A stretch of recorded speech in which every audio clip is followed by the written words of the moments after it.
Welcome back again, class. One more video for you.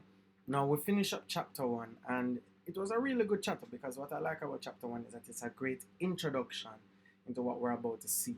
We kind of get the backstory, we have the setting, we get a very good introduction to the two characters.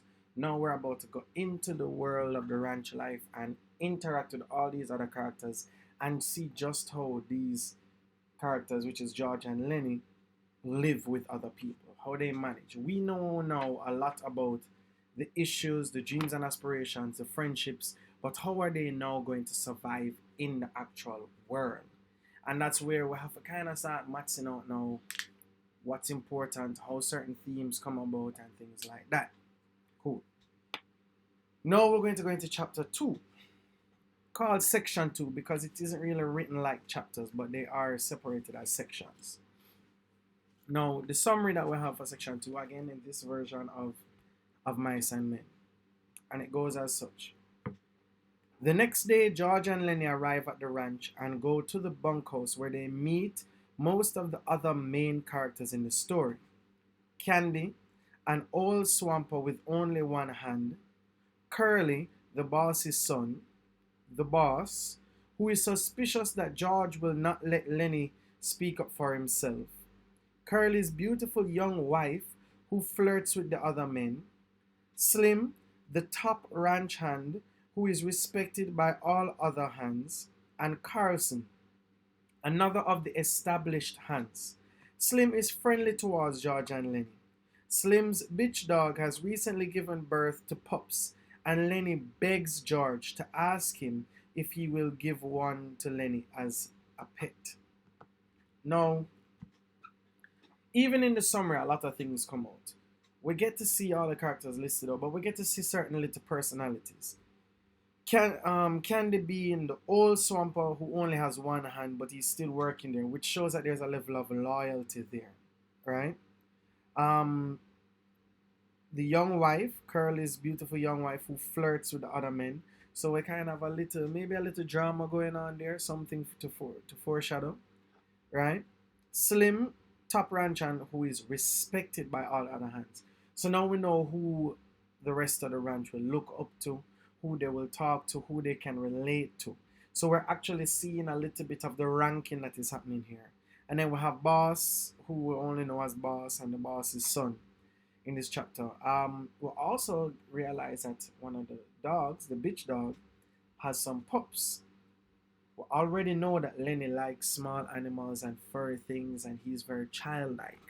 So we also see this introduction into keeping Lenny childlike, by having these puppies. And Lenny is very excited about these puppies. And then we now know that the wife flirts with people. So there are a few little elements that we're wondering how all of this is important and how it's going to come together. A question that the book has, this version of the book has a bunch of questions, discussion questions, and one question it asks that I want us to think about, right? What words and phrases does Steinbeck use in introducing us to Curly, which suggests that he might cause trouble for Lenny? Now, in the next class, when we talk about characters, I'm going to look into that. I'm going to break that down a little bit. But for now, I want us to just think about that now before we discuss it at length. Now, when we talk about the setting, we have to also remember that we're on the ranch. I'm drilling the Great Depression because I want us to understand where these characters are. What is going on with these characters? What might be going on in their minds? Steinbeck does a good job of breaking down what we see when we go onto the ranch and why what we see is important, right?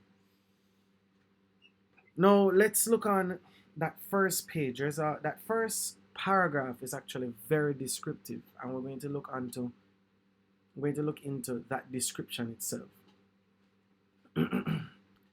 Chapter 2 starts off. The bunkhouse was a long rectangular building. Inside, the walls were whitewashed and the floor unpainted. The three walls there were small square windows and in the fourth, a solid door with a wooden latch. Against the walls were 8 bunks, 5 of them made up with blankets, and the other 3 showing their burlap ticking. Over each bunk was nailed an upper box with the opening forward so that it made 2 shelves for the personal belongings, so that it made 2 shelves for the personal belongings of the occupant of the bunk. And these shelves were loaded with little articles: soap and talcum powder, razors, and those Western magazines ranchmen love to read and scoff at and secretly believe.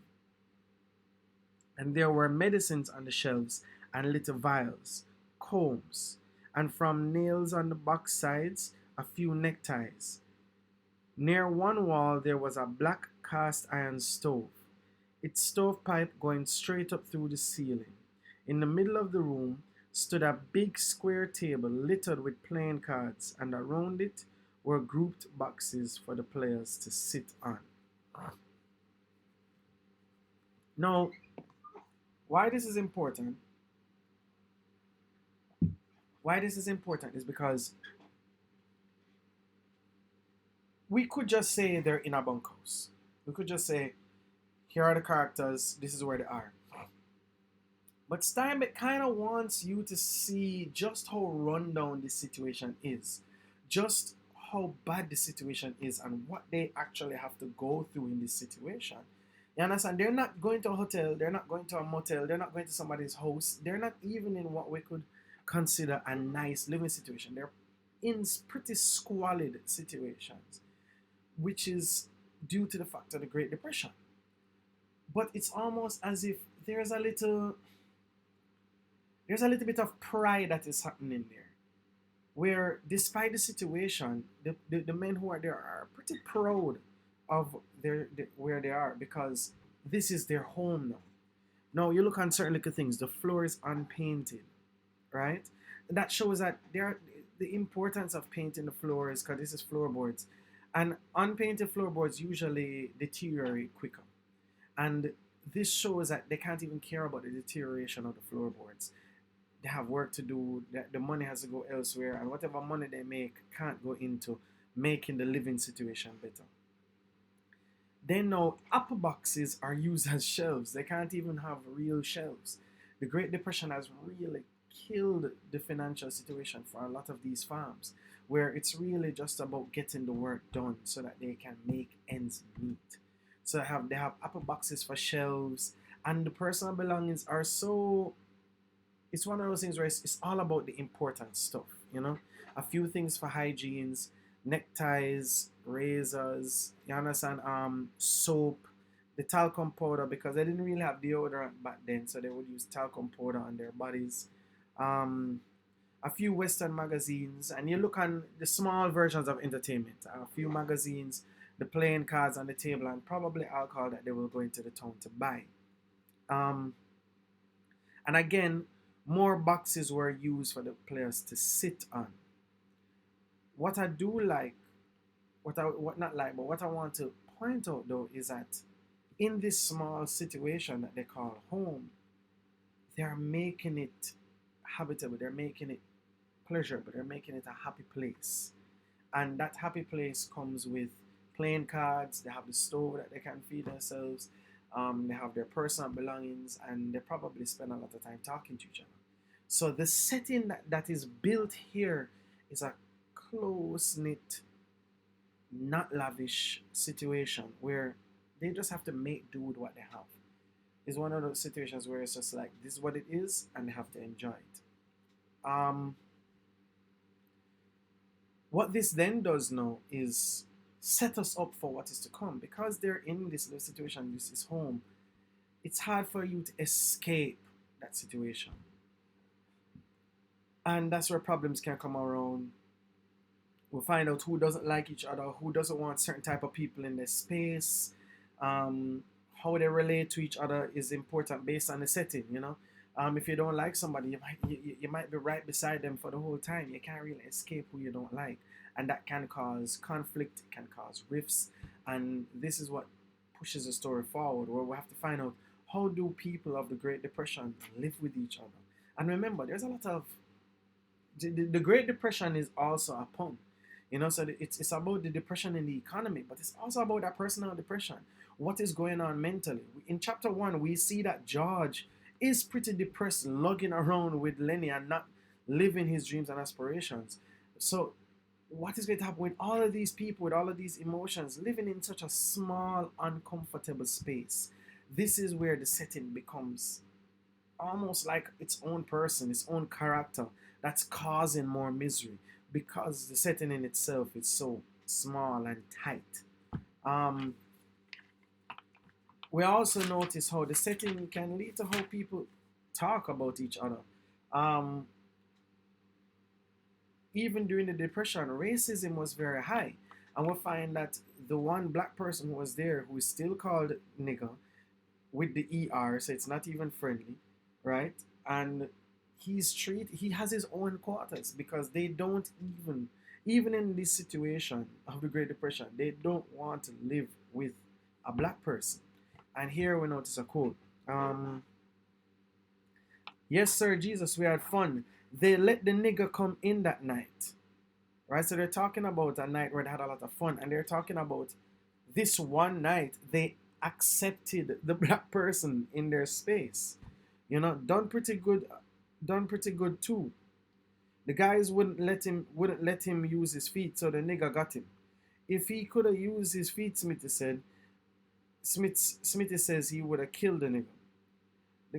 The guy said on account of the niggers got a crooked back. So this is how we see how the setting shows itself again. They're in this space. They don't really talk to the black person, and he has his own quarters. So there's a lot of conflict and rifts, and Crooks becomes central character as well. We get to see a lot about Crooks and how the setting of him having his own space becomes a factor. So that is how we're going to start off chapter 2.